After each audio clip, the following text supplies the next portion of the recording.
வணக்கம். கதைப்போமால இன்னைக்கு suspense த்ரில்லரோட second part கேட்க போறோம். குழந்தை கிடைச்சதா, அப்பா அம்மா கையில போச்சா, யாரு திருடுனாங்க, எதுக்கு திருடுனாங்க, எப்படி ஆபரேஷன் பண்ணாங்க, குழந்தைய எப்படி கடத்திக்கிட்டு போனாங்க, இது போன்ற கேள்விகளுக்கு இந்த பார்ட்லயும் இதுக்கு அடுத்து வர பார்ட்லயும் உங்களுக்கு விடைகள் கிடைக்கும். தொடர்ந்து கேளுங்க, சப்போர்ட் பண்ணுங்க, சப்ஸ்கிரைப் பண்ணுங்க. வியூஸ் ரொம்ப குறைய ஆரம்பிச்சிச்சு, கொஞ்சம் சப்போர்ட் பண்ணுங்க. இப்போ நம்ம கதைக்குள்ள போயிடலாம். அத்தியாயம் 1. எஸ், உங்களுக்கு என்ன வேணும் என்றாள் நிருபமா. நீங்க தானே நிருபமா என்றான் பரத். ஆமா, பாலாஜி ஹாஸ்பிட்டல்ல நர்ஸா வேலை பாக்குறீங்க இல்லையா? ஆமா. குழந்தை என்றாள் சுசீலா தொட்டிலை சுட்டிக்காட்டி. ஏன் குழந்தைதான்? ஏன்? உங்களுக்கு எப்போ டெலிவரி ஆச்சு? 10 நாள் ஆச்சு. நீங்க யாரு? எதுக்காக இதெல்லாம் விசாரிக்கிறீங்க? நாங்க பிரைவேட் டிடெக்டிவ்ஸ். ஒரு கேஸ் சம்பந்தமா இந்த விசாரணை. விவரம் சொல்றோம். முதல்ல எங்க கேள்விகளுக்கெல்லாம் பதில் சொல்லிடுங்க. உங்களுக்கு எங்க டெலிவரி ஆச்சு? பக்கத்துல ஈஸ்வரி நர்சிங் ஹோம்னு இருக்கு, அங்க. உங்க குழந்தைய சரியா பார்க்க அனுமதி கொடுங்க. பரத் அந்த ஆண் குழந்தைக்கு அணிவிக்கப்பட்டிருந்த சட்டையை தூக்கி வயிற்றில் தொப்புள் காயத்தை பார்த்தான். அது முற்றிலுமாக ஆறியிருந்தது. குழந்தையின் மூக்கு நிருப்பமாவின் மூக்கை ஒத்திருந்தது. கொடி என்னைக்கு விழுந்துச்சு? முந்தா நாள். நார்மல் டெலிவரியா? ஆமாங்க. உங்களுக்கு பிரசவம் பார்த்த டாக்டர் யாரு? ஆனந்தலட்சுமி. நீங்க அட்மிட் ஆகியிருந்த ரூம் நம்பர் 118. பர்த் சர்டிபிகேட் வாங்கிட்டீங்களா? ஓ, காமிங்க ப்ளீஸ். நிருபமா உள்ளறைக்கு செல்ல பரத் விக்னேஷிடம், இந்த குழந்தை இல்ல விக்னேஷ், 10 நாள் வளர்ச்சி நிச்சயமா தெரியுது. உன் குழந்தை தேதிக்கு 20 நாள் முன்னாடியே பிறந்த குழந்தை இது. அது அப்படி இருக்காது என்றான். சாயலும் அப்படியே அம்மா சாயல் இருக்கு பரத் என்றாள் சுசீலா. நிருபமா ஆஸ்பத்திரியில் வழங்கிய சர்டிபிகேட் மற்றும் பிரிஸ்கிரிப்ஷன் காகிதங்களை கொண்டு வந்து காட்டினாள். அவற்றை சரிபார்த்துவிட்டு, சாரி, உங்களை தொந்தரவு பண்ணிட்டோம், ஒத்துழைச்சதுக்கு தேங்க்ஸ் என்றான். இப்ப சொல்லலாமா எதுக்காக இந்த விசாரணைன்னு? இவரோட வைஃப் சுதா உங்க டாக்டர் கிட்ட தான் பிரசவத்துக்காக கன்சல்ட் செஞ்சுக்கிட்டு இருந்தாங்க. 3 நாள் முன்னாடி மர்மமான முறையில அவங்கள மயக்கப்படுத்தி யாரோ கர்ப்பப்பையில இருந்தே குழந்தைய ஆபரேஷன் செஞ்சு திருடிக்கிட்டு போயிட்டாங்க. பேப்பர்ல நியூஸ் வந்திருக்கிறதா என் ஹஸ்பண்ட் சொன்னார். விவரமா படிக்காதே, சங்கடப்படுவேன்னு சொன்னார். மிஸ்ஸஸ் சுதா கன்சல்ட்டுக்கு வரப்போ நானும் பார்த்திருக்கேன். இது கொடுமை. ஆனா இதுல என்னையே சந்தேகப்பட்டீங்க? தப்பா எடுத்துக்காதீங்க. இந்த சம்பவம் போலீஸுக்கு ஒரு சவாலா இருக்கு. எல்லாருக்கும் புதிரா இருக்கு. இதே மாதிரி கர்ப்பப்பையிலிருந்தே குழந்தைய திருடின சம்பவம் உலகத்துல எங்கேயாவது நடந்திருக்கான்னு தெரிஞ்சுக்க இன்டர்நெட் மூலமா கம்ப்யூட்டர்ல விசாரிச்சோம்.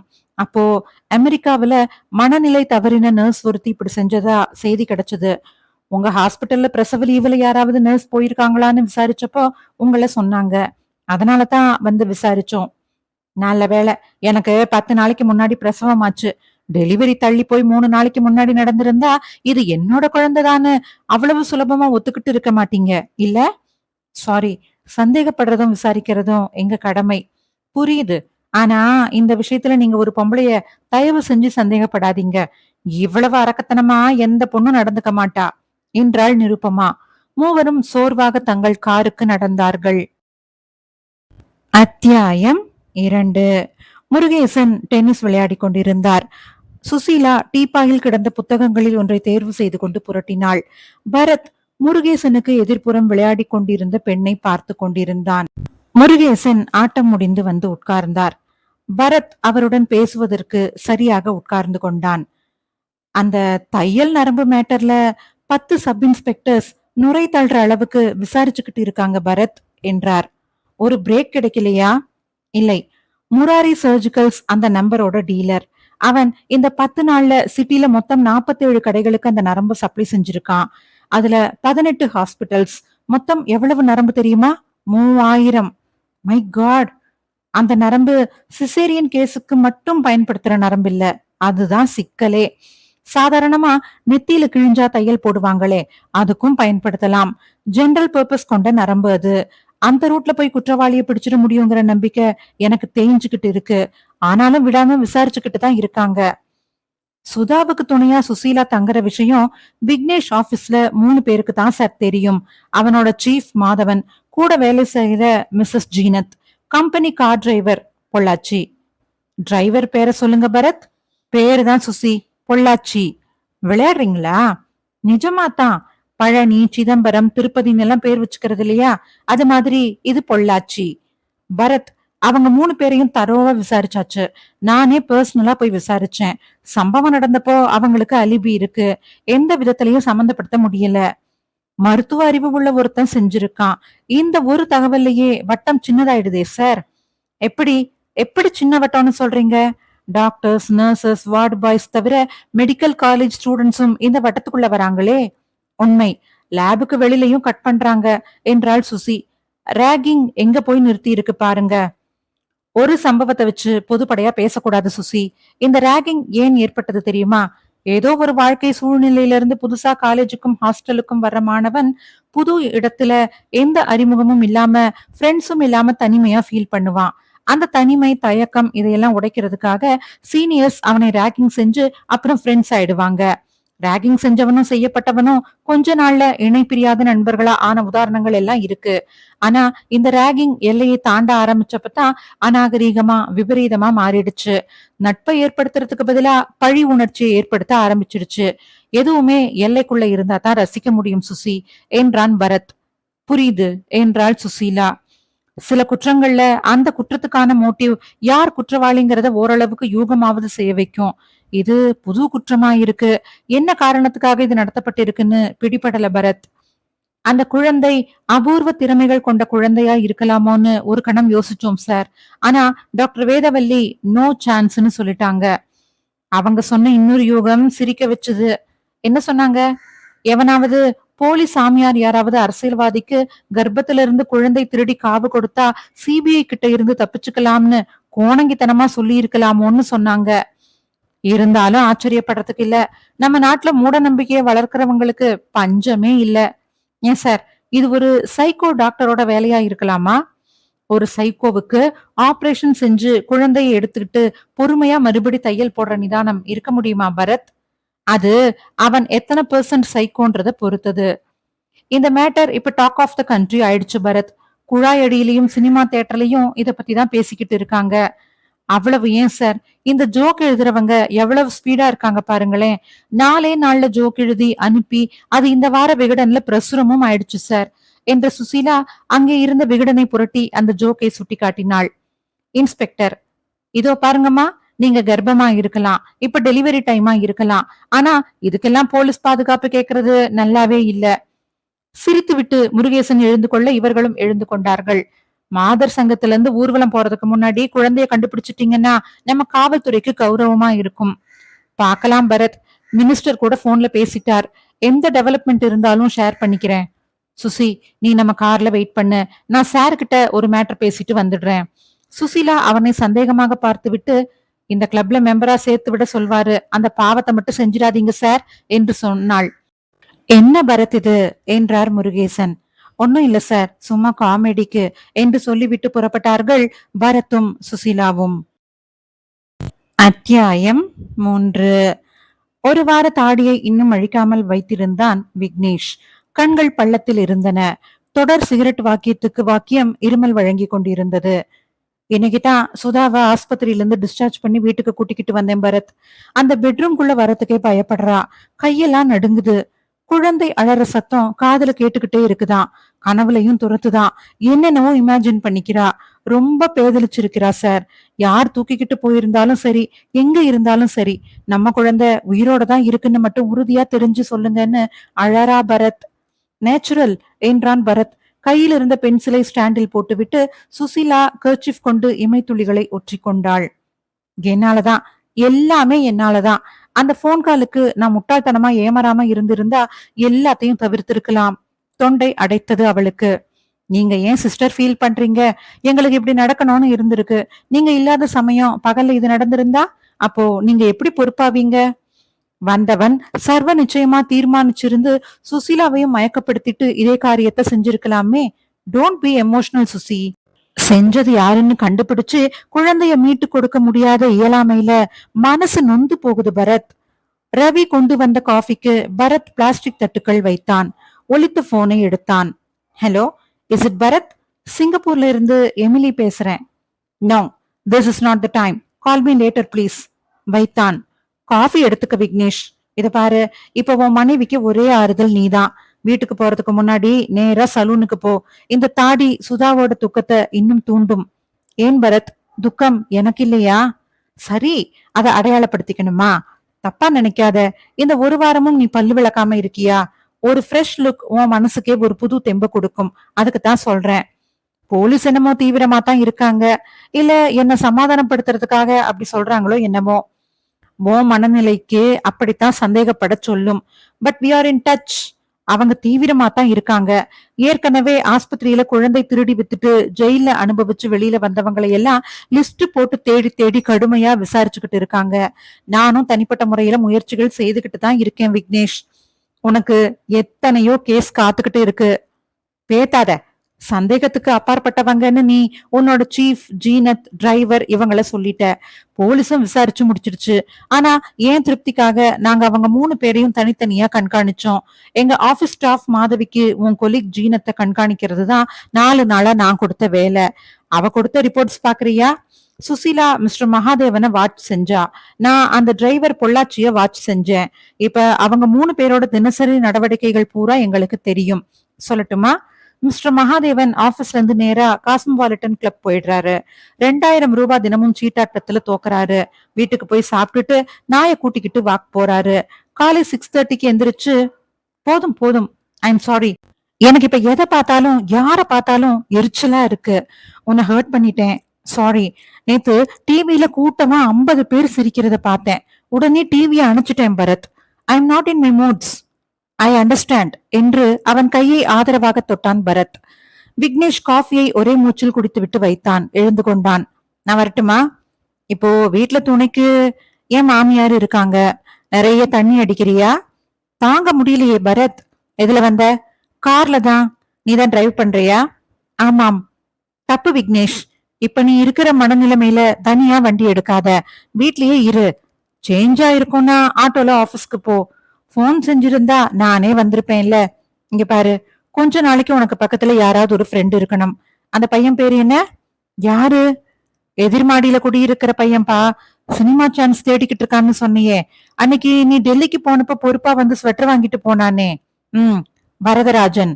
அவன் சும்மா தான் இருக்கான். அவனை உன் கூடவே வச்சுக்கோயேன். அவனுக்கு டிரைவிங் தெரியும்னா அவனை ஓட்ட சொல்லு கார. எதுக்குப்பா மத்தவங்களுக்கு தொந்தரவு கொடுத்துக்கிட்டு? ஐ எம் ஆல் ரைட், வரேன். விக்னேஷ் கதவு வரை போனதும் நினைவு வந்தவனாக பரத், ஏய் கொஞ்சம் இரு, இங்க வா என்றான். என்ன பரத்? உட்காரேன். என்ன, அந்த பையன் வரதராஜன் எப்படி? ரொம்ப நல்ல பையன் பரத். சுதாவுக்கு துணையா சுசீலா இருக்கிறதும் நீ டெல்லிக்கு போறதும் அவனுக்கு தெரியுமே. அவன் பேர நீ போலீஸுக்கும் சொல்லல, எனக்கும் தோணலையே. அவன் பாவம் பரத். சினிமால ஒரு நல்ல வேஷத்துக்காக அலையிறவன். ரொம்ப மரியாதையான பையன். ரொம்ப நாளா பழக்கம். சகட்டு மேனிக்கு எல்லாரையும் சந்தேகப்படுறியே. பதறாத. யாரையும் தள்ளி நின்னு பாக்குறேன்னா தாராளமா சந்தேகப்படலாம். என்ன பரத், அவன் டாக்டரும் இல்ல, மெடிக்கல் ஸ்டூடெண்ட்டும் இல்ல. அவனையே சந்தேகப்படுறீங்க என்றாள் சுசீலா. ஒருத்தன் கல்யாணத்துல 1000 பேருக்கு சாப்பாடு போடணும்னு நினைச்சான்னா அவனே கரண்டி பிடிச்சு சமைக்கணும்னு கட்டாயமா? அந்த வரதராஜனுக்கு ஏன் ஒரு நோக்கம் இருந்திருக்க கூடாது? எதிர்மாடியிலேயே தங்கி இருக்கிறவன், சுலபமா எல்லாத்தையும் கண்காணிக்க முடியும். நாம வீட்டை விட்டு போயிட்டேனான்னு தெரிஞ்சுக்கிட்டு அப்புறமா அவன் டைம் கொடுத்து உனக்கு ஏன் போன் பண்ணி இருக்க கூடாது?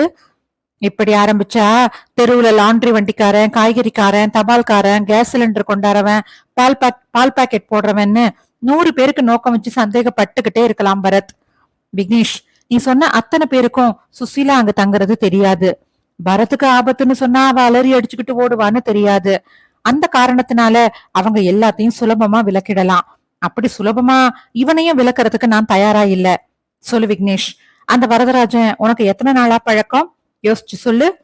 6 மாசமா பழக்கம். அதாவது சுதா கர்ப்பமானத்துக்கு அப்புறம்தான். எப்படி அறிமுகம்? அவனா வந்து பேசி பழகினானா இல்ல?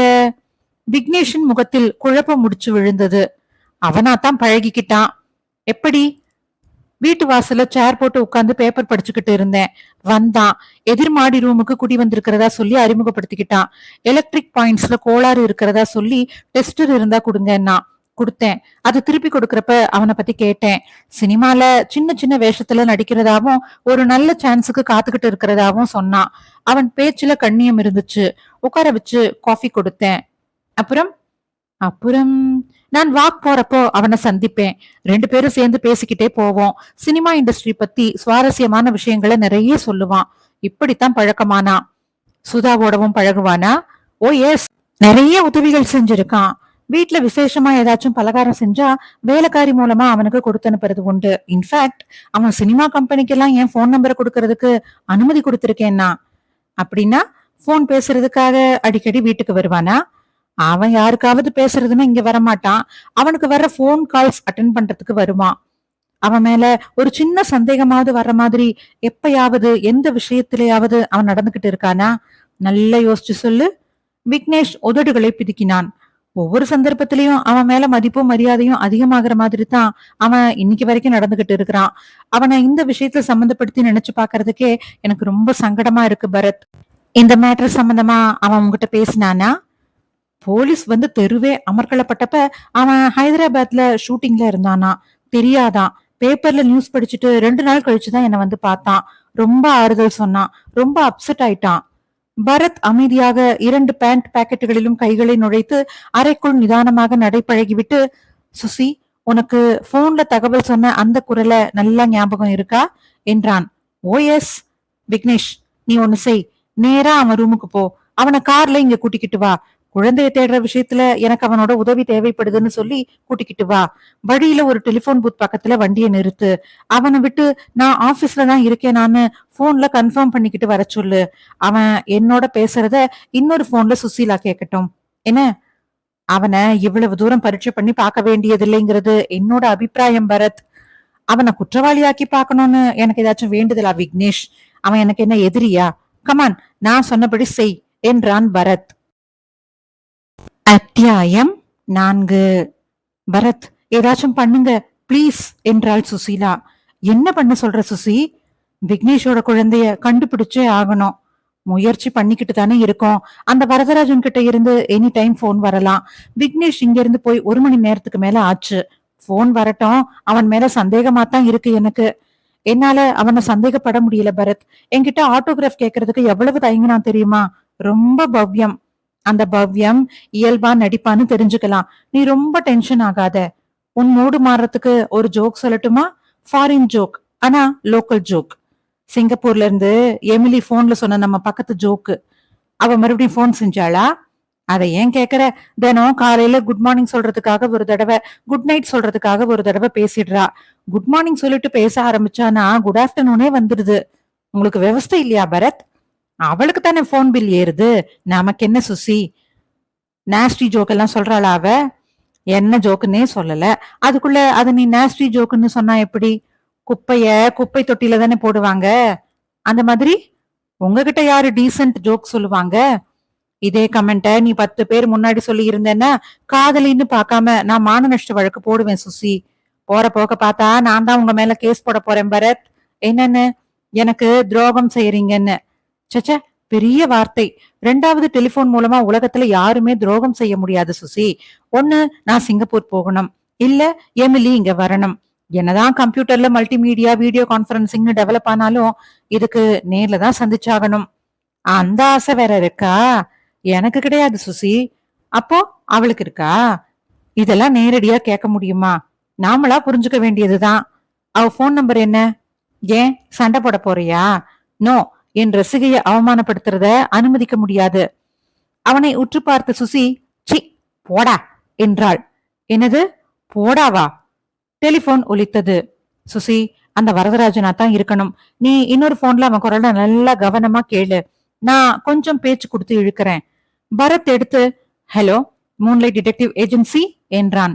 மிஸ்டர் பரத் இருக்காரா? ஸ்பீக்கிங். நீங்க யாரு? சார், நான் வரதராஜன் பேசுறேன். உங்க ஃப்ரெண்டு விக்னேஷ் சார் வீட்ல அன்னைக்கு சந்திச்சோமே. ஆமா, சொல்லுங்க வரதராஜன். குழந்தைய கண்டுபிடிக்கிறது சம்பந்தமா என்னோட உதவி தேவைப்படுதுன்னு நீங்க சார் கிட்ட சொன்னீங்களாம். சார் என்ன கூட்டிக்கிட்டு வந்தாரு. நீங்க இருக்கீங்களான்னு தெரிஞ்சுக்க சொன்னாரு. அவர் கார்ல இருக்காரு. இப்ப நேரா அங்கதான் சார் வரோம். வாங்க. உங்களுக்கு இன்னைக்கும் நாளைக்கும் முக்கியமான வேலை எதுவும் இல்லையே? உங்களுக்கு ஒத்துழைக்கிறத தவிர வேற எதுவும் முக்கியம் இல்ல சார். சரி, வாங்க பேசிக்கலாம் வைத்தான். சுசீலாவும் தன் போனை வைத்தாள். என்னால கிளியர் கட்டா சொல்ல முடியல பரத். ஒருவேளை அவன் கர்ச்சீஃப் போட்டு பேசி இருக்கலாம். பேசின அந்த பாணி, அவசரப்பட்டு இவனை என்னால சந்தேகப்பட முடியல பரத்.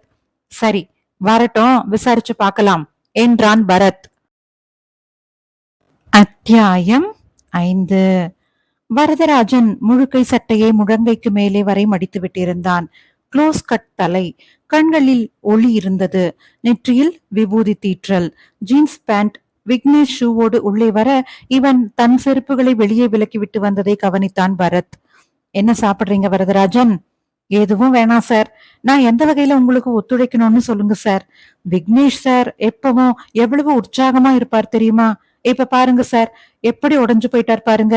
சிஸ்டருக்கு எந்த ப்ராப்ளமும் இல்லாம உயிர் பிழைச்சதை நினைச்சு சந்தோஷப்படுங்க சார்னு ஆறுதல் சொல்லி பார்த்துட்டேன். ரொம்ப அப்செட் ஆயிட்டாரு சார். இந்த கேஸுக்காக நிஜமாவே தனி போலீஸ் படை அமைச்சிருக்காங்களா சார்? படபடவென்று ஆனால் ஒவ்வொரு வார்த்தையும் தெளிவாக பேசினான் வரதராஜன். இவனை போய் எப்படி எந்த கோணத்தில் சந்தேகப்படுவதென்று பரத்திற்கு புரியவில்லை. உண்மைதான், தனிப்படை அமைச்சு தீவிரமா விசாரிச்சுக்கிட்டு தான் இருக்காங்க. இந்த மேட்ரு எதுக்காக நடந்திருக்கலாம்னு நீங்க நினைக்கிறீங்க வரதராஜன்? ஒரு ஐடியாவும் வரலைங்க. சில சினிமாக்கள்ல கர்ப்பமா இருக்கிற பொம்பளைங்களை வில்லன் தாக்கி கர்ப்பம் கலையிற மாதிரி செய்யறதா காட்டியிருக்காங்களே ஒழிய, இந்த கர்ப்பப்பையில இருந்து குழந்தை திருட்டுங்கிறது கற்பனைக்கு கூட யாரும் நினைச்சு பார்க்காத புது குற்றமா இருக்கு சார். எனக்கு காரணம் புரியவே இல்ல. அவன் யாரா இருந்தாலும் சரி, பிடிச்சதும் விசாரணையே இல்லாம சுட்டு தள்ளணும் சார். செஞ்சது ஒரு ஆம்பளையாத்தான் இருக்கும்னு சொல்றீங்களா? இத்தனை துணிச்சல் பொம்பளைக்கு வராதே சார். ஏன், ஊட்டியில ஒரு பொம்பளை டாக்டர் தன் காதலனை கண்டம் துண்டமா வெட்டி சூட்கேஸ்ல பார்சல் பண்ணி மாட்டிக்கலையா? கரெக்ட் தான், அது விதிவிலக்கு. இதுவும் இன்னொரு விதிவிலக்கா இருக்கலாமே. இருக்கலாம் சார். இந்த சூட்கேஸ் இப்பெல்லாம் படாத பாடுபடுது. லஞ்ச பணம் கொடுக்கறதுக்கு யூஸ் பண்றாங்க, பாம் வைக்கிறதுக்கு யூஸ் பண்றாங்க, கடத்தலுக்கு யூஸ் பண்றாங்க, இப்போ பாடிய வைக்கிறதுக்கு யூஸ் பண்றாங்க. சூட்கேஸுக்கு மல்டிபர்பஸ் வந்துருச்சு. வெல், இந்த கேஸ நாங்க தனிப்பட்ட முறையில விசாரிச்சுக்கிட்டு இருக்கோம் வரதராஜன். இதுல உங்களை ஒரு முக்கியமான விஷயத்துக்கு பயன்படுத்த விரும்புறோம். தாராளமா செய்யணும் சார். என்ன செய்யணும்? எங்களுக்கு ஒரு நம்பிக்கையான ஆள் வேணும்னு சொன்னோம். விக்னேஷ் சிபாரிசு செஞ்சது உங்களை. ஆனா நீங்க எவ்வளவு தூரம் நம்பிக்கையா நடந்துக்குவீங்கன்னு எங்களுக்கு நேரடி பழக்கம் இல்லாதனால சரியா தெரியல. அதனால உங்களை பத்தின சில கேள்விகளுக்கு பதில் சொல்றீங்களா? ஓ எஸ். உங்களுக்கு சொந்த ஊர் எது? வாணியம்பாடி. இப்போ அங்க உங்க குடும்பத்துல யார் யார் இருக்காங்க? ஒரு பாட்டி மட்டும்தான் இருக்காங்க. என் அம்மா அப்பா சின்ன வயசுலயே போயிட்டாங்க. என்னை வளர்த்தது பாட்டி தான். நான் படிச்சது வாணியம்பாடியில தான். பிகாம் படிச்சது மெட்ராஸ்ல. எந்த காலேஜ்ல?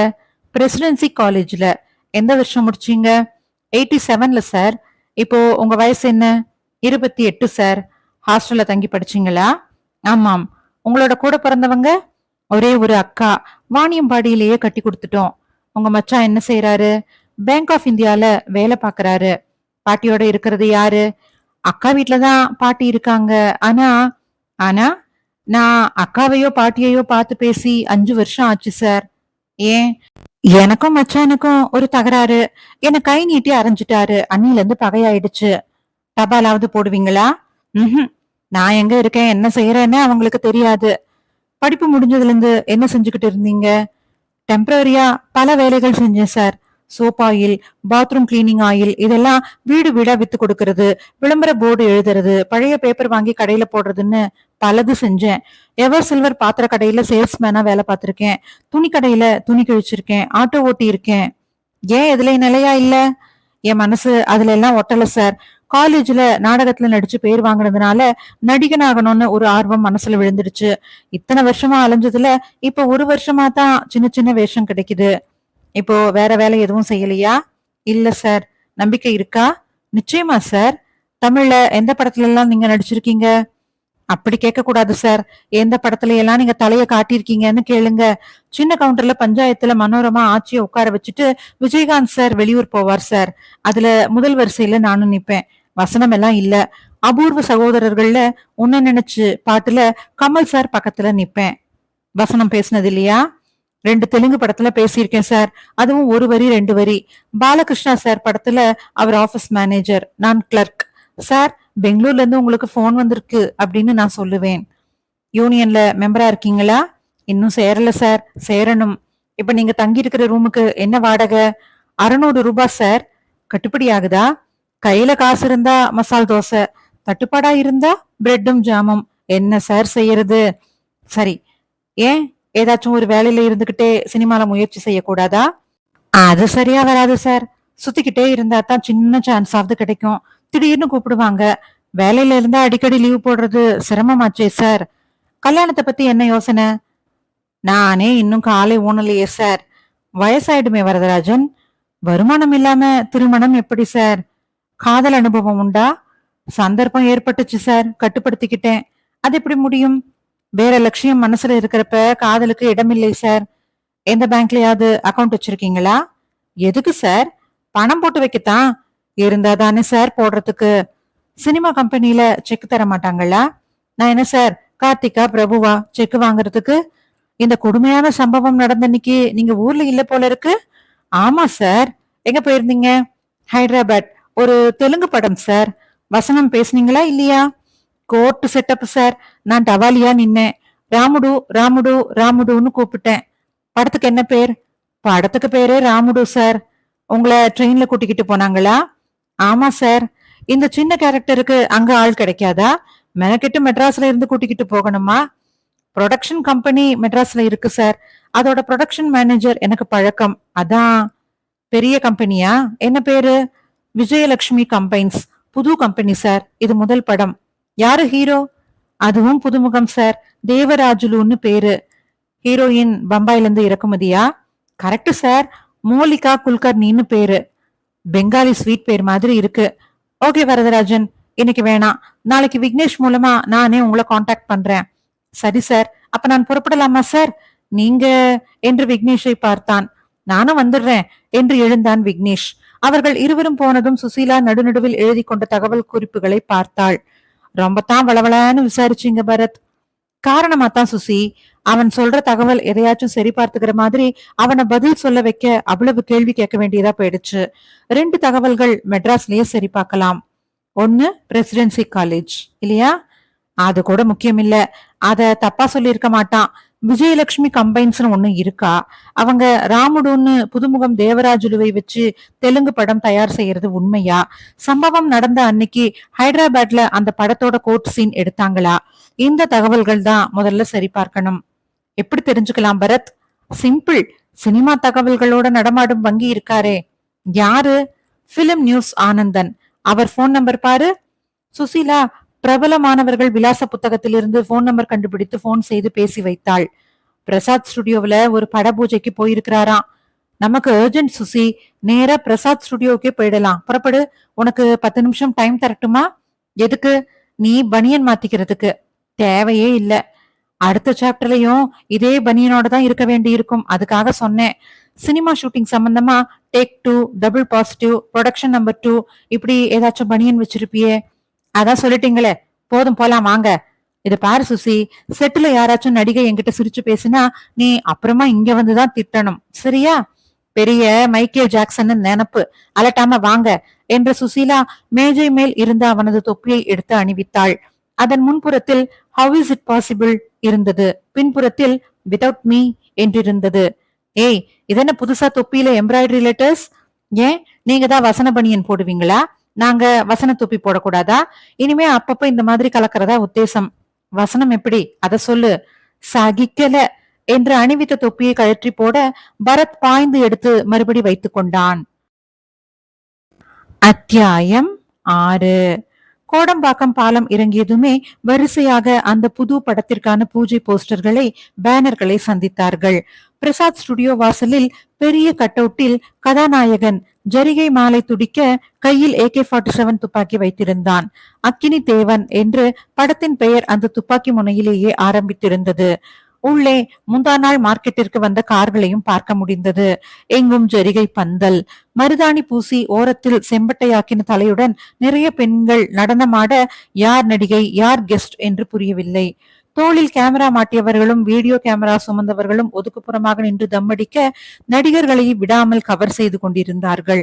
பரத்திற்கு சிலரைத்தான் அடையாளம் தெரிந்தது. தயாரிப்பாளர் சங்க தலைவர், விநியோகஸ்தர் சங்க தலைவர், நகை கடைக்காரர், நிறைய வெள்ளை செருப்புகள் தெரிந்தன. ஹாய் பரத் என்று வந்த அந்த நடிகையை நேற்று ஷாம்பு விளம்பரத்தில் பார்த்ததால் உடனே புரிந்தது. கல்பா சஹானி. ஹலோ என்றான். What is surprise?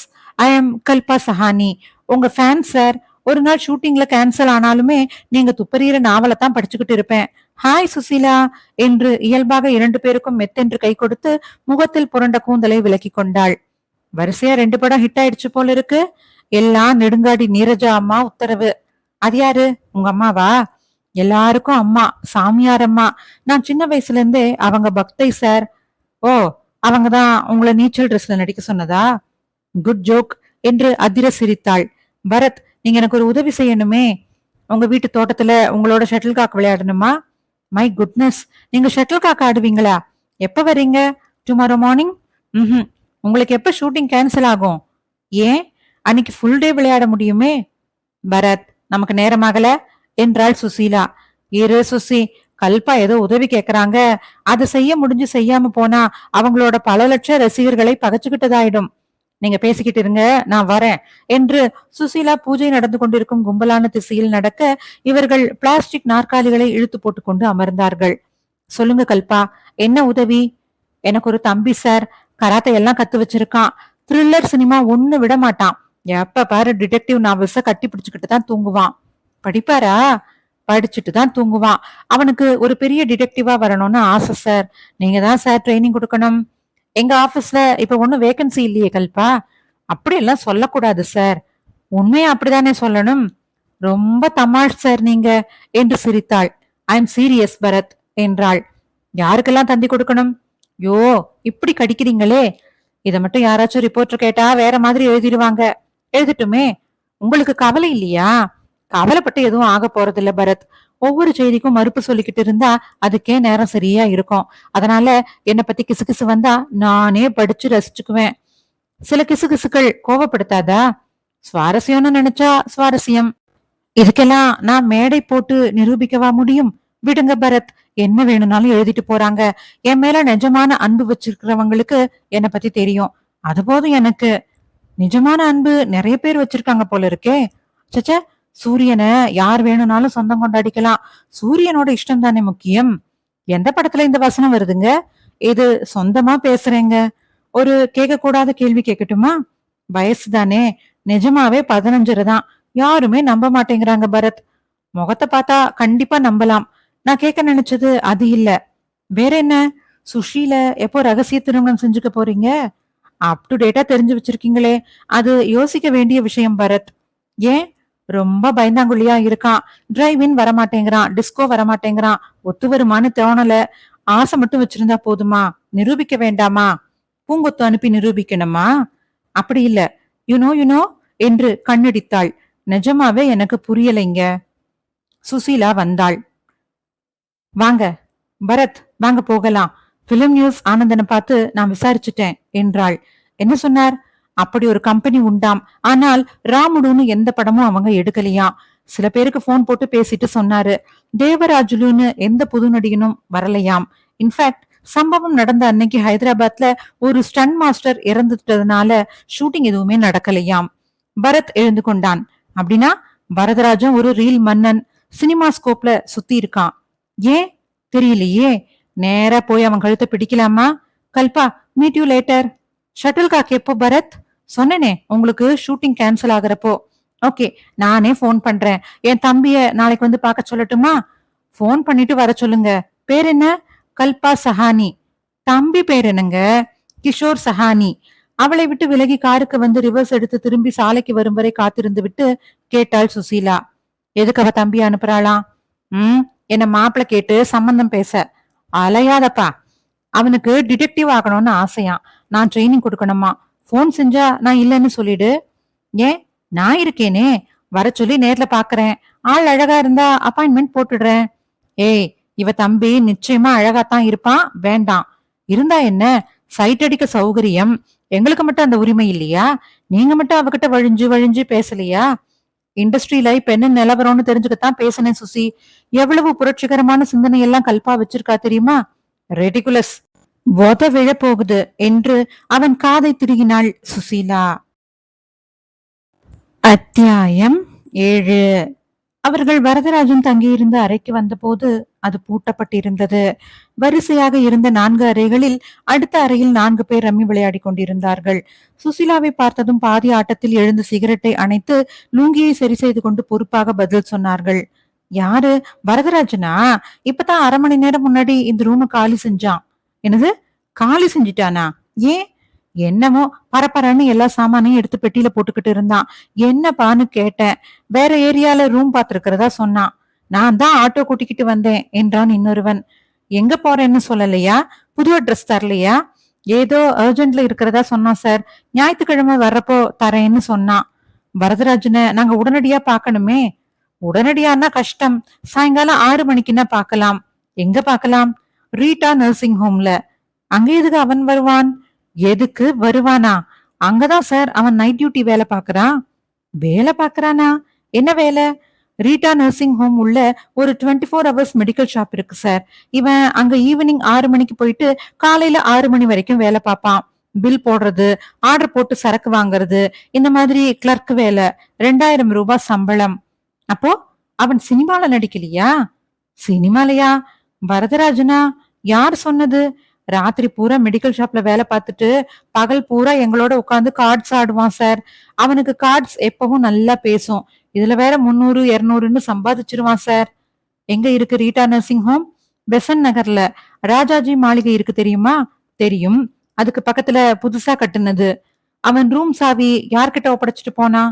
மாசா மாசம் ஓனர் தாம்பரத்துல இருந்து வந்து வாடகை வசூல் பண்ணிக்கிட்டு போவார் சார். வந்தா குடுத்துட்டு கணக்கு பார்க்க சொல்லி எங்க கிட்டதான் ஒப்படைச்சிட்டு போனான் சார். கொஞ்சம் அந்த சாவிய தரீங்களா? ஏன்?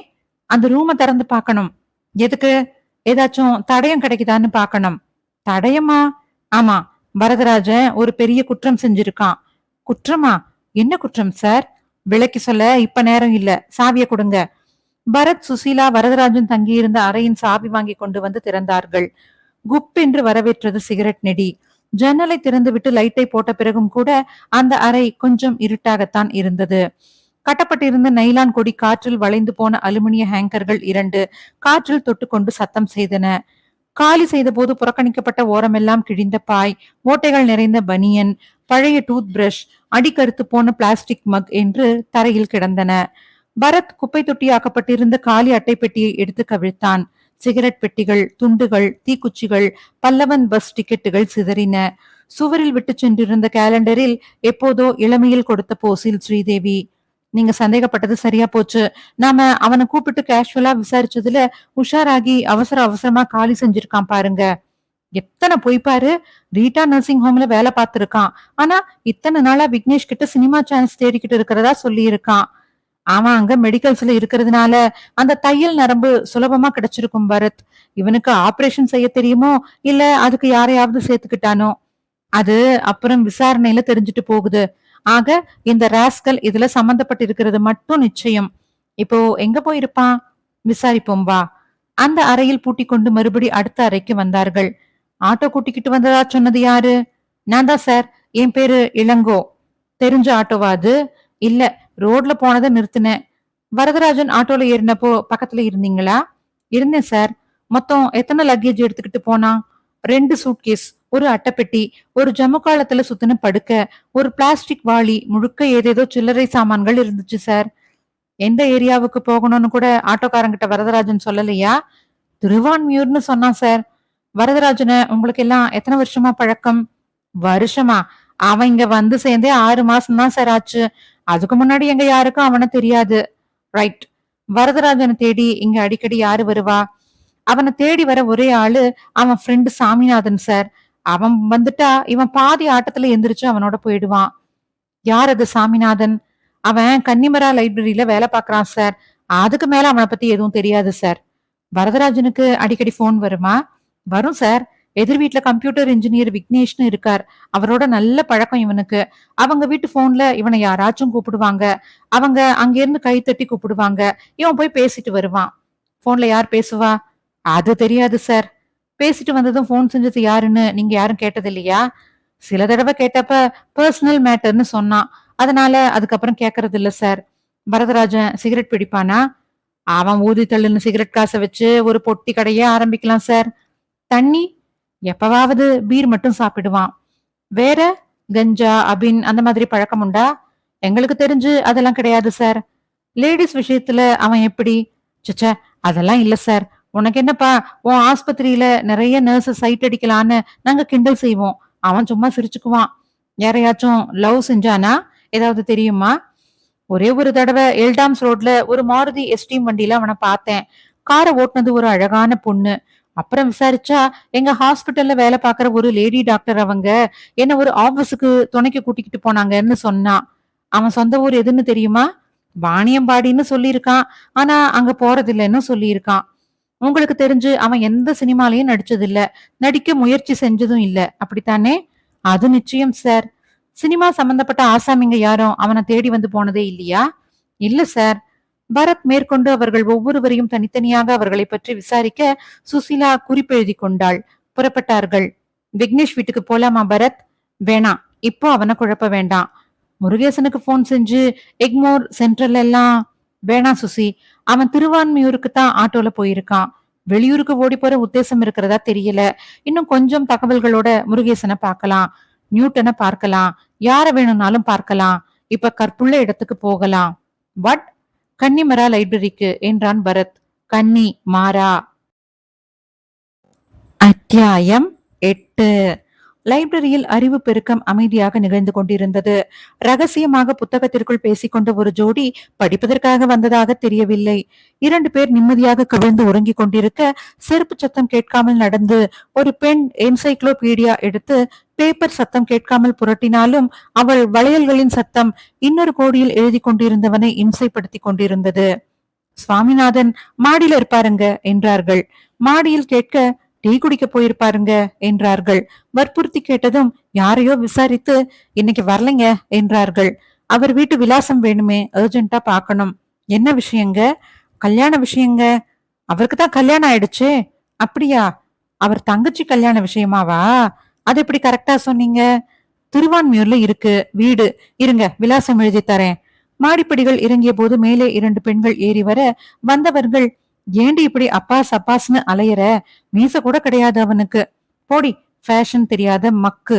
யூத் இருக்குடி. ஹீஸ் ஹேண்ட்ஸம் யா. என்ன கட்டிக்கிறதா சொன்னா படிப்பையே பாதியில விட்டுடுவேன்பா. கட்டிக்க போற புருஷனுக்கு ஏண்டி இப்படி மனசுல துரோகம் பண்றீங்க? கடைசியில உனக்கு கிடைக்க போறது ஒரு அப்பா சாமியோ இல்ல ஐயா சாமியோ தான். மக்கள் தொகையில பாதி பேர் மாதுரி தீட்சித்த கனவு காண்றான். நமக்கு மட்டும் அந்த உரிமை இல்லையா? சரிதான் போடி என்று பேசிக்கொண்டு கடந்து போக, சுசி, எதிர்காலத்துல நம்ம குழந்தைகளை இன்னும் எவ்வளவு அட்வான்ஸா இருப்பாங்கன்னு நினைச்சா கவலையா இருக்கு சுசி என்றான் பரத். கல்யாணத்துக்கே வழி இல்ல. இதுல இப்ப என்ன குழந்தைய பத்தி பேச்சு? அப்படி இல்ல சுசி. நாம இப்ப எங்கேயோ போய்கிட்டு இருக்கோம். ஒருத்தனை பழி வாங்கணும்னு வச்சுக்கோயேன், அவனை கத்தியால குத்துறது, துப்பாக்கியால சுடுறது, அவன் மேல கேஸ் போடுறது, ஆள் வச்சு உதைக்கிறது, இதெல்லாம் ஓல்டு ஃபேஷன். அவனோட சந்தோஷமா சேர்ந்து புள்ளைய பெத்துக்கிறது தான் புது ஃபேஷன் அப்படின்னு ஒரு சீனியர் டைரக்டரே சொல்றாரே.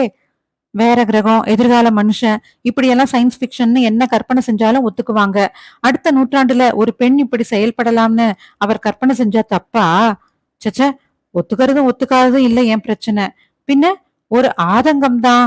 என்ன ஆதங்கம்? அந்த அடுத்த நூற்றாண்டு சீக்கிரமா வந்து என்ன யாரும் அப்படி பழிவாங்க மாட்டாங்களான்னு ஆதங்கம் தான். இதுக்கு 1 மில்லிமீட்டருக்கு மேல சிரிக்க முடியாது என்று கார் கதவை திறந்து அமர்ந்த சுசீலா, இப்போ எங்க திருவான்மியூரா என்றாள். முதல்ல பெசன் நகர். அங்க என்ன? Rita nursing home. அங்க என்னன்னு கேட்காத என்று ஒரு சிகரெட்டை பற்ற வைத்துக் கொண்டான் பரத். அத்தியாயம் 9. ரீட்டா நர்சிங் ஹோமில் பினாயில் வாடை இல்லை. நடமாடிய மனிதர்களுக்கு எல்லாம் எந்த நோயும் வெளிப்படையாக தெரியவில்லை. ஃபவுண்டன், பூந்தொட்டிகள், சரவிளக்குகள், வாசனை, கிட்டார் சங்கீத வழியல், கண்ணாடி கதவு திறந்ததுமே நில், லிப்ஸ்டிக் போட்ட வரவேற்பாளினிகள் என்று விலாசம் மாறி நட்சத்திர ஹோட்டலுக்கு வந்துவிட்டு சந்தேகத்தை தோற்றுவிப்பதாக இருந்தது.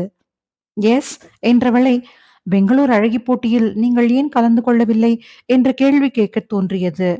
இங்கு ஒரு மெடிக்கல்ஸ்ல மிஸ்டர் வரதராஜன் வேலை பார்க்கிறாரா என்று ஒழுங்காகத்தான் கேட்க முடிந்தது. 1 மினிட் என்று அவள் கம்ப்யூட்டர் உதவியை நாடிய போதே அங்கே ஏராள ஊழியர்கள், அதில் வரதராஜன் எந்த வகையிலும் பிரபலமில்லை என்பது புரிந்தது. Yes sir, K Varadarajan. நாங்க ஃப்ரம் மூன்லைட் டிடெக்டிவ் ஏஜென்சிஸ். ஒரு கேஸ் சம்பந்தமான விசாரணை இது. அவரு இங்க எப்ப டியூட்டில சேர்ந்தாருன்னு தெரியணும். இந்த வருஷத்துல அவர் எப்பலாம் லீவு போட்டாருன்னு தெரியணும். நீங்க விரல் வச்சீங்கன்னா இதெல்லாம் எங்களுக்கு தர முடியும். யூ மீன் மனசு வச்சீங்கன்னான்னு சொல்றீங்களா? நோ, ஐ மீன் விரல். விரலை கம்ப்யூட்டர் கீபோர்ட்ல வச்சா போதுமே. இன்னும் பெயர் தெரிந்து கொள்ளாத அவள் சிரித்தாள். டெலிபோன் அடிக்குது பாருங்க, எடுங்க. அவள் டெலிபோன்களை திரும்பி பார்த்து, இல்லையே சார், எதுவும் அடிக்கலையே என்றாள். ஓ, நீங்க சிரிச்சீங்களா? அதான் எனக்கு அப்படி கேட்டுச்சு. உங்க சிரிப்பு கேட்டுட்டு தான் அப்படி எழுதி இருக்கணும் வைரமுத்து. எப்பயாச்சும் இங்க வந்திருக்கிறாரா?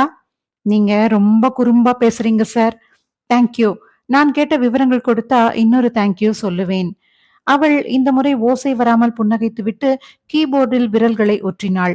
பிரிண்டரில் இருந்த காகிதங்களை கிழித்தபடி, நீங்க தேடி வந்தவர் இன்னைக்கு கூட லீவுன்னு தகவல் சொல்லுது சார் என்றவள், தேங்க்யூ வெரி மச்.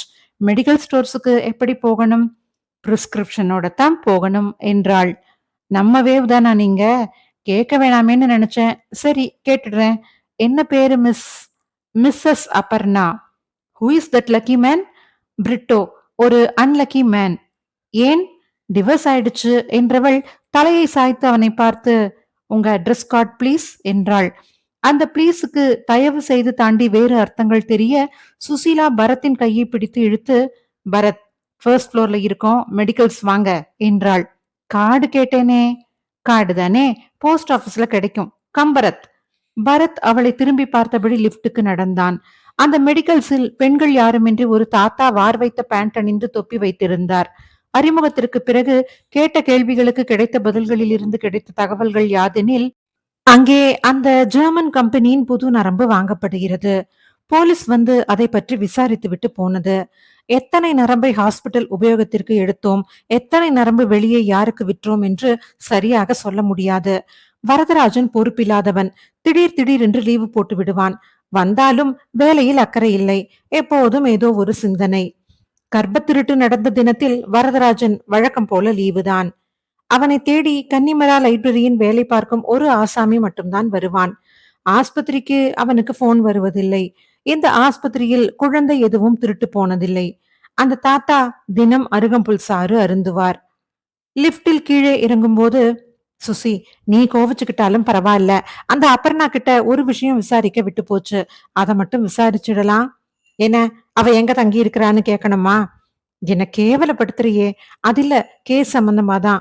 நீ அப்படி ரிசப்ஷன்ல உட்காந்துக்கிட்டு இரு, ஒரே நிமிஷத்துல வந்துடுறேன். எனக்கு ஒன்னும் கால் வலிக்கல, நானும் வரேன். மீண்டும் ரிசப்ஷன், மீண்டும் ஹாய். இந்த நர்சிங் ஹோம்ல மொத்தம் எத்தனை லேடி டாக்டர்ஸ் இருக்காங்க? 24 சார். அதுல யாராச்சும் மாருதி எஸ்டீம் வச்சிருக்காங்களா? யா. யாரு? நந்தினி கிரிதர். அவங்க மட்டும்தான் மாருதி எஸ்டீம் வச்சிருக்காங்க. கிரிதர் யாரு? அப்பா பேரா புருஷன் பேரா? புருஷன் பேரு. ஏன், அவங்க கிட்டயும் போய் டெலிபோன் மாதிரி சிரிக்கிறீங்கன்னு சொல்ல நினைச்சீங்களா? துப்பாக்கி எடுத்து சுட்டுடுவாங்க. அட்மினிஸ்ட்ரேஷன் இன்சார்ஜ் அவங்க. தொட்டில ஒரு பூ வாடி இருந்தா கூட 1 மணி நேரம் சத்தம் போடுவாங்க. இப்போ அவங்க எங்க இருப்பாங்க?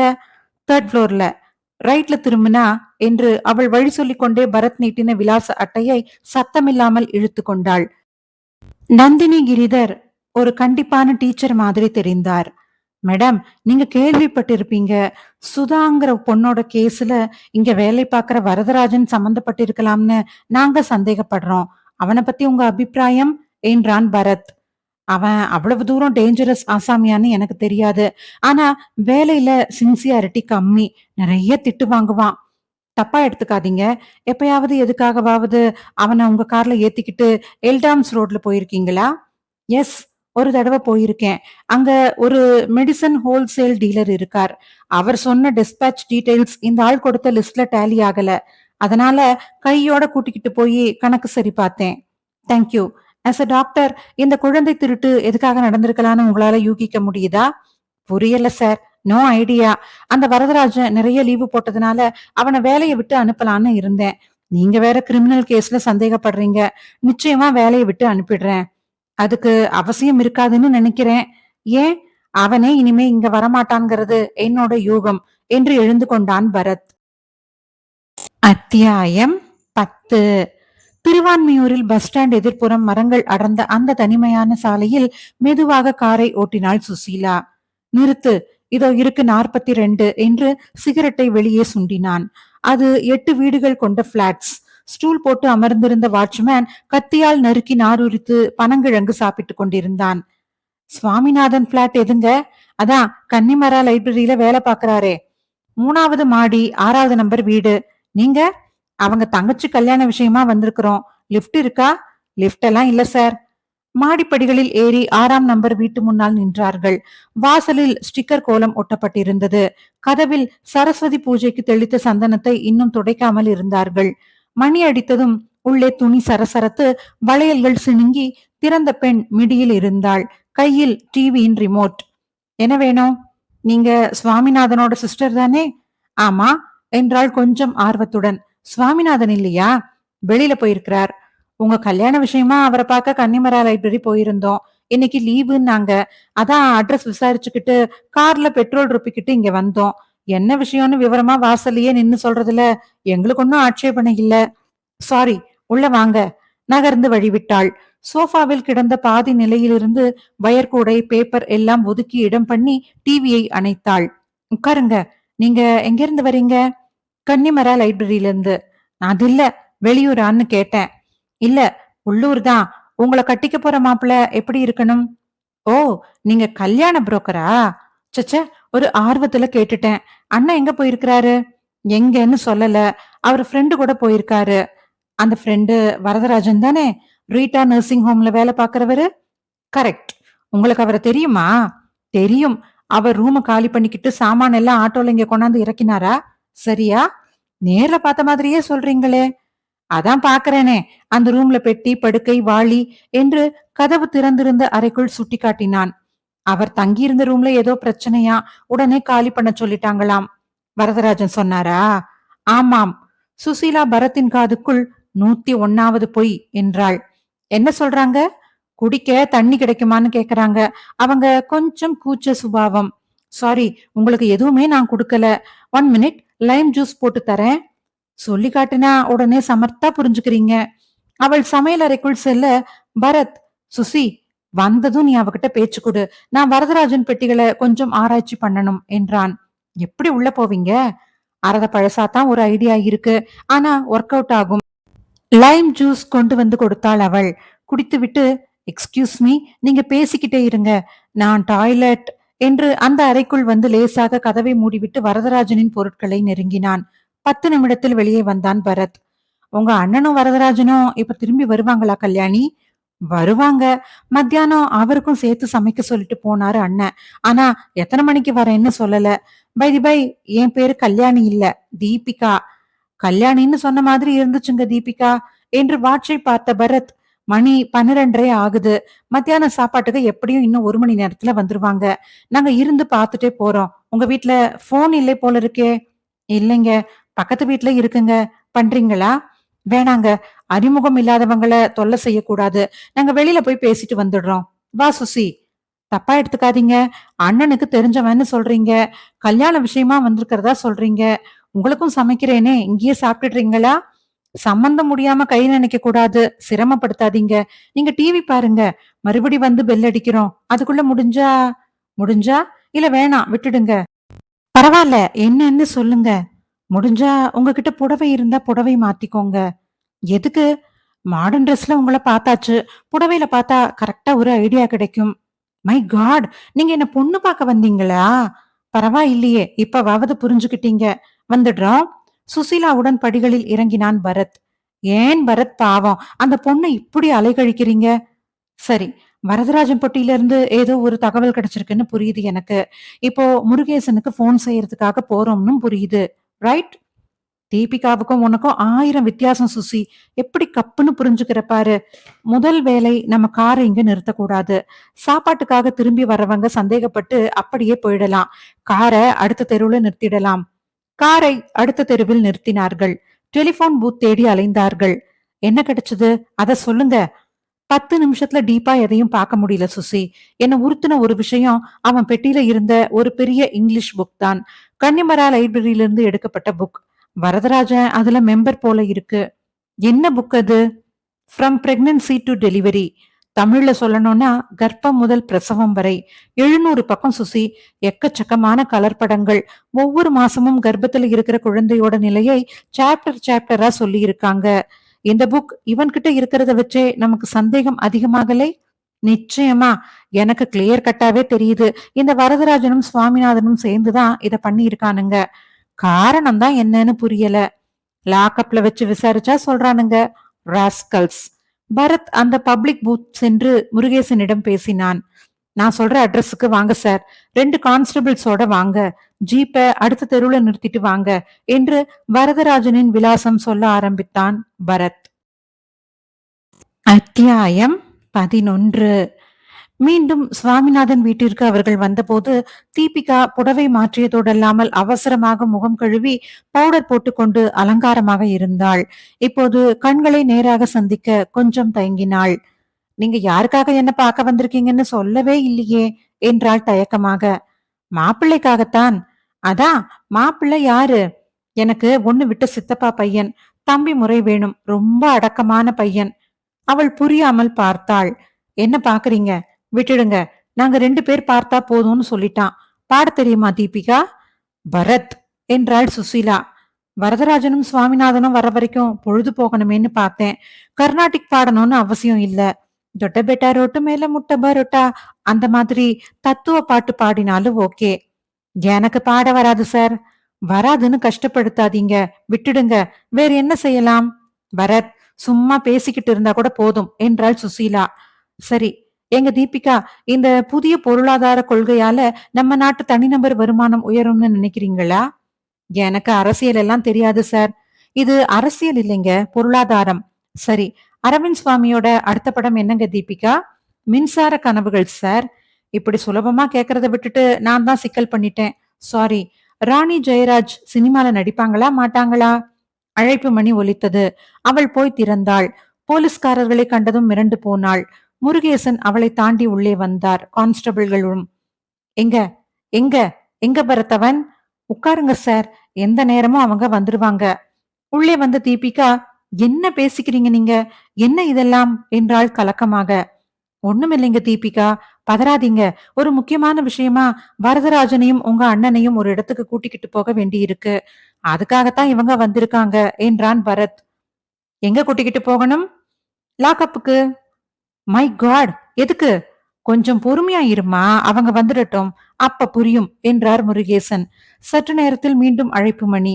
தீபிகா எழ அவளை கையமர்த்தி விட்டு தன் ரிவால்வரை ஹோல்டரிலிருந்து எடுத்துக்கொண்டு கதவுக்கு சென்று சடார் என திறந்து உள்ளே வந்தவன் மார்பில் வைத்து, இவன்தானே? பரத் அவனை தாண்டி எட்டி பார்த்து, ஹி மஸ்ட் பி சுவாமிநாதன். எங்கயா உன் தோஸ்து வரதராஜ என்றான். அண்ணா, எனக்கு எதுவுமே புரியல என்றாள் தீபிகா. நான் சுவாமிநாதனே இல்லைன்னு சொல்ல முடியாது. கமான், சொல்லு, எங்க வரதராஜன் என்றான் பரத் குரலை உயர்த்தி. எதுக்காக அவனை தேடுறீங்க? அது அப்புறம். 2 பேருமா இங்க சாப்பிட வரதா சொல்லிட்டு தானே வெளியில போனீங்க? ஆமா. எங்க அவன் வந்து அதை எதுக்கு நான் உங்ககிட்ட சொல்லணும்? முருகேசன் அருகில் வந்தார். தன் அடையாள அட்டையை எடுத்து அவன் முகத்துக்கு முன்னால் காட்டினார். படிக்க தெரியுமா? போலீஸ் இன்ஸ்பெக்டர் நான், கிரைம் பிரான்ச். இன்னொரு தடவை இப்படி எடக்கா பேசுன முகம் நசுங்கிடும். நான் வாடா போடான்னு ஆரம்பிக்கிறதுக்கு முன்னாடி மரியாதையா சொல்லிட்டா நல்லது. வந்து நுங்கம்பாக்கத்துல யாரையோ பாக்கணும்னு சொன்னான். இன்னொரு நாள் சாப்பிட வரேன், தப்பா நினைச்சுக்காதன்னு சொல்லிட்டு போயிட்டான். யார் அந்த யாரையோ? எனக்கு தெரியாது சார். அப்படியா? நிச்சயமா தெரியாது? தெரியாது சார். சரி, எதுக்காக அவன் தங்கி இருக்கிற ரூம்ல இருந்து சாமான்களை எல்லாம் எடுத்துக்கிட்டு இங்க கொண்டு வச்சான் என்றான் பரத். அங்க ஏதோ ப்ராப்ளம்னு சொன்னான். ஓஹோ, இப்ப வெளியில போய் என்ன பேசுனீங்க 2 பேரும்? பஸ் ஸ்டாப் வரைக்கும் போனோம், தம் அடிச்சோம், சும்மா சினிமா பத்தி பேசினோம். சினிமா பத்தி பேசுனீங்க, ஆனா எதுக்காக அவசரமா ரூம் காலி பண்ணிக்கிட்டு வந்தேன்னு நீங்களும் கேட்கல, அவரும் சொல்லலையாக்கும் என்ற பரத் முருகேசனிடம் திரும்பி, போய் சொல்றான் சார் இவன் என்றான். முருகேசன் விட்ட அறையில் பொறி கலங்கி தடுமாறி கீழே விழப்போனவன் சமாளித்து நின்றான். சொல்லுடா நாயே! அடுத்த குத்து முகத்தின் மீது விழுந்தது. இருங்க சார், அவன் சொல்லிடுவான். எதுக்காகடா நீயும் வரதராஜனும் சேர்ந்து விக்னேஷ் குழந்தைய அப்படி நூதனமா திருடுனீங்க? ஐயோ, இது அபாண்டம். இதுல என்ன சம்பந்தப்படுத்தாதீங்க. அப்போ அவன் மட்டும்தான் இத செஞ்சானா? அவன் பாவம், அப்பாவி. அவன் அப்பாவியா படுப்பாவியான்னு நாங்க முடிவு பண்ணிக்கிறோம். இப்போ அவன் நுங்கம்பாக்கத்துல யார பாக்க போயிருக்கான்னு சொல்றியா? இல்ல இன்னொரு குத்து வேணுமா? தடவி பாக்காதய்யா, அது ரத்தம் தான். சொல்றேன். அவன் என்னோட ஃப்ரெண்டு அவ்வளவுதான். நீங்க என்னென்னமோ சொல்றீங்க. நிஜமா என்ன சொன்னான்னு சொல்லிடுறேன். சொல்லு. இந்த கர்ப்ப திருட்டு மேட்டர்ல போலீஸ் என்ன சந்தேகத்தின் பேர்ல கைது செய்வாங்களோன்னு பயமா இருக்குன்னு சொன்னான். அதுவும் எப்போ? வீட்ல சாமான் எல்லாம் இறக்கிட்டு வா, கொஞ்சம் தனியா பேசணும்னு கூட்டிக்கிட்டு போய் சொன்னான். ஏன்டா என் வீட்டுக்கு வந்தேன்னேன். எனக்கு வேற யாருடா இருக்கான்னு சொன்னான். நிஜமா நீ செஞ்சியான்னேன். இல்லன்னா. அப்புறம் ஏன்டா பயப்படுற? அப்புறம் எதுக்கு அவசரமா ரூம காலி பண்ணேன்னு கேட்டேன். அதுக்கு அவன் என்ன சொன்னான்? அதுக்கு சரியா பதில் சொல்லல. எனக்கு சட்ட ஆலோசனை சொல்ல உனக்கு தெரிஞ்ச நம்பிக்கையான ஆள் யாராச்சும் இருந்தா சொல்லுன்னு கேட்டான். நான் தான் நுங்கம்பாக்கத்துல இருக்கிற என் ஃப்ரெண்டு வக்கீல் திவாகர் அட்ரஸ் கொடுத்தேன். சாப்பிட்டுட்டு போடான்னா கேட்காம உடனே பஸ்ல புறப்பட்டுட்டான். ரொம்ப டென்ஷன்ல இருந்தான். அவன் தப்பா எதுவும் செஞ்சிருக்க மாட்டான்றது என்னோட நம்பிக்கை. இதுக்கு மேல எனக்கு எதுவும் தெரியாது சார். சார், நான் இங்க கௌரவமா குடியிருந்துகிட்டு இருக்கேன். என் தங்கச்சிக்கு வேற கல்யாணம் ஆகணும். அனாவசியமா எதுலயும் என்னை இழுத்து விட்டுடாதீங்க சார். ப்ளீஸ். கண்கள் பொங்க கைகூப்பினான் சுவாமிநாதன். நுங்கம்பாக்கம் திவாகர் அட்ரஸ் சொல்லு சொன்னான். சுவாமிநாதனையும் அழைத்து கொண்டு புறப்பட்டார்கள். நுங்கம்பாக்கத்தில் திவாகர் கோர்ட்டுக்கு போயிருப்பதாக சொல்லப்பட்டதால் பெஞ்சில் அமர்ந்து பேப்பர் புரட்டி கொண்டிருந்த வரதராஜன் தன்மேல் பல நிழல்கள் படிவதை பார்த்து நிமிர்ந்து மிரண்டான். அவன் கழுத்தில் கை வைத்தார் முருகேசன். லாக்கப்பில் ஏகப்பட்ட மரியாதைகள் வழங்கிய பின் வரதராஜன், ஆமா சார், நான் தான் செஞ்சேன். ஒரு மெடிக்கல் காலேஜ் ஸ்டூடெண்ட் என் ஃப்ரெண்டு. அவனுக்கு அபின் கொடுத்தா எதுவும் செய்வான். அவனை வச்சுக்கிட்டு செஞ்சேன். ஏன் செஞ்சேன்னா, அந்த சுதா கல்யாணத்துக்கு முன்னாடி என் உயிருக்குயிரான நண்பனை ஒரு ரோட்ல அவன் லவ் லெட்டர் கொடுத்ததுக்காக செருப்பால அடிச்சா. அவன் நொறுங்கி போயிட்டான். காதலும் போச்சு, மானமும் போச்சுன்னு நொந்து போய் லெட்டர் எதுவும் எழுதி வைக்காம தூக்கு மாட்டிக்கிட்டு செத்து போயிட்டான். அந்த சாவுக்கு காரணம் சுதான்னு எனக்கு மட்டும்தான் தெரியும். எனக்கு சுதாவை பழி வாங்கணும்னு மனசுல வெறி ஏற்பட்டுடுச்சு. முதல்ல கொலை செய்யத்தான் நினைச்சேன். ஆனா அவ வாழ்க்கை பூரா துடிக்கணும்னு நினைச்சேன். அதனாலதான் அவ குழந்தைய இந்த மாதிரி திருடணும்னு நினைச்சேன். அதுக்காக விக்னேஷ் வீட்டுக்கு எதிரில ரூம் எடுத்து தங்கினேன். அவரோட நட்பு ஏற்படுத்திக்கிட்டேன். சினிமா கம்பெனில இருந்து போன் வரும்னு போய் சொல்லி என் மெடிக்கல் காலேஜ் ஃப்ரெண்டை விட்டு செட்டப்பா பேச சொல்லி வீட்டுக்குள்ள சகஜமா போக ஆரம்பிச்சேன். சரியான சந்தர்ப்பத்துக்கு காத்துக்கிட்டு இருந்தேன். டெலிவரி டயத்துக்கு முன்னாடிதான் இதை செய்யணும்னு நினைச்சேன். அந்த சமயம் சரியா விக்னேஷ் டெல்லி போனாரு. சுசீலா துணைக்கு இருந்தாங்க. குரலை மாத்தி பேசி அவங்கள சாமர்த்தியமா வெளியேத்திட்டு நானும் என் ஃப்ரெண்டும் போனோம். ஆபரேஷனுக்கு தேவையான எல்லாத்தையும் என்னோட மெடிக்கல்ஸ்ல வேற பேஷண்ட்டுக்கு பில் போடுற மாதிரி போட்டு முன்கூட்டியே எடுத்து வச்சுக்கிட்டேன். சுதா கதவை திறந்ததும் மயக்கப்படுத்திட்டோம். நினைச்சபடி குழந்தையை எடுத்துட்டு போய் கல்லு கட்டி ஊருக்கு வெளியில ஒரு ஏரியில தூக்கி போட்டுட்டேன். என்னோட மெடிக்கல்ஸுக்கு போலீஸ் வந்து விசாரிச்சது. பரத் சுசீலா அவங்க ஆபீஸுக்கு கூப்பிட்டு சாமர்த்தியமா விசாரிச்சாங்க. இதுல இருந்து என்ன சந்தேகப்பட ஆரம்பிச்சுட்டாங்கன்னு புரிஞ்சுது. அதனாலதான் அவசரமா ரூம காலி செஞ்சேன். முன்ஜாமீன் வாங்க முடியுமான்னு விசாரிக்கத்தான் சுவாமிநாதன் உதவி தேவைப்பட்டுச்சு. வேறு எந்த வகையிலையும் அவன் இதுல சம்பந்தப்படல என்ற ஒப்புதல் வாக்குமூலம் கொடுத்தால் இந்த கதை இந்த இடத்தில் முற்றும் போட்டு விட்டிருக்கலாம். ஆனால் சத்தியமா சொல்றேன், நான் இதை செய்யவே இல்லை என்று அத்தனை அடி உதை வாங்கிய பிறகும் அழிச்சாட்டியமாக சொல்கிறானே இந்த வரதராஜன். எனில் உண்மை வேறு போல இருக்கிறது. ஆகவே இந்த கதை மீண்டும் தொடரும். குழந்தை கடத்தல் கதையோட செகண்ட் பார்ட்டோட எண்டுல இருக்கோம் நம்ம. குழந்தைய யார் தான் நிஜமாவே கடத்தினாங்க? எப்படி அத பரத் சுசீலா கண்டுபிடிச்சாங்க? குழந்தை அவங்க அம்மா அப்பா கைக்கு போச்சா? ஏன் இப்படி செஞ்சாங்க? இது போன்ற பல கேள்விகளுக்கு அடுத்த பார்ட்ல விடை காத்துக்கிட்டு இருக்கு. அது வரைக்கும் இந்த பார்ட்ட கேட்டு என்ஜாய் பண்ணுங்க. கண்டிப்பா உங்க ஃப்ரெண்ட்ஸுக்கெல்லாம் சொல்லி சப்ஸ்கிரைப் பண்ணி ஷேர் பண்ணுங்க. நன்றி, வணக்கம்.